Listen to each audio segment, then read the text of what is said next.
नमस्कार मंडळी, अस्सल हाताची चव या मराठी यूट्यूब चॅनलमध्ये तुम्हा सर्वांचे स्वागत आहे. तर व्हिडिओ बघून तुम्हाला समजलीच असेल आजची रेसिपी काय आहे, कांदा भजी. चला तर मग रेसिपीला सुरुवात करूया. इथे मी 4 मीडियम साईजचे कांदे मोठ्या आकारात कापून घेतलेले आहेत. आता यामध्ये मी थोडेसे मीठ घालते आणि हे सगळे स्लाइस वेगवेगळे करते. आता हे मी 15 मिनिट झाकून ठेवते. याने कांद्याला पाणी सुटेल आणि आपल्याला पाण्याची गरज पडणार नाही. 15 मिनिटानंतर बघू शकता तुम्ही, याला चांगले पाणी सुटलेले आहे.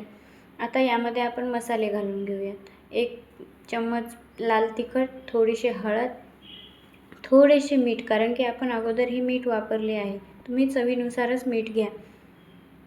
आता यामध्ये 2 चम्मच मी तांदळाचे पीठ घातलेले आहे. तांदळाच्या पिठाने भज्याला छान असा कुरकुरीतपणा येतो. आता बेसन घ्यायचे आहे. इथे मी साधारण 1 कप बेसन घेतलेले आहे.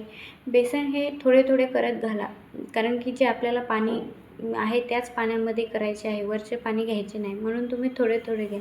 मित्रांनो, माझ्याकडून ओवा टाकायचा राहिला होता, म्हणून मी इथे हातावर चोळून 1 चम्मच ओवा घातलेला आहे आणि थोडीशी कोथिंबीर घातलेली आहे. कोथिंबीर पूर्णपणे ऑप्शनल आहे, तुम्हाला घालायची तर घाला, नाहीतर काही हरकत नाही.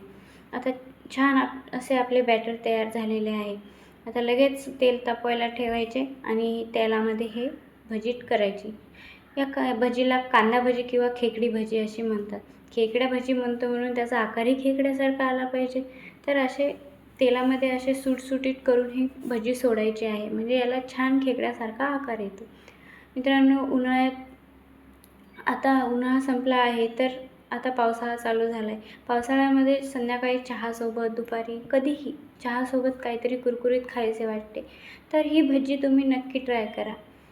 कमी वेळात आणि खायला चटपटीत असे हे पदार्थ आहे. पावसाळ्यातच नाही तर कधी पण आपण ही भजी करू शकतो.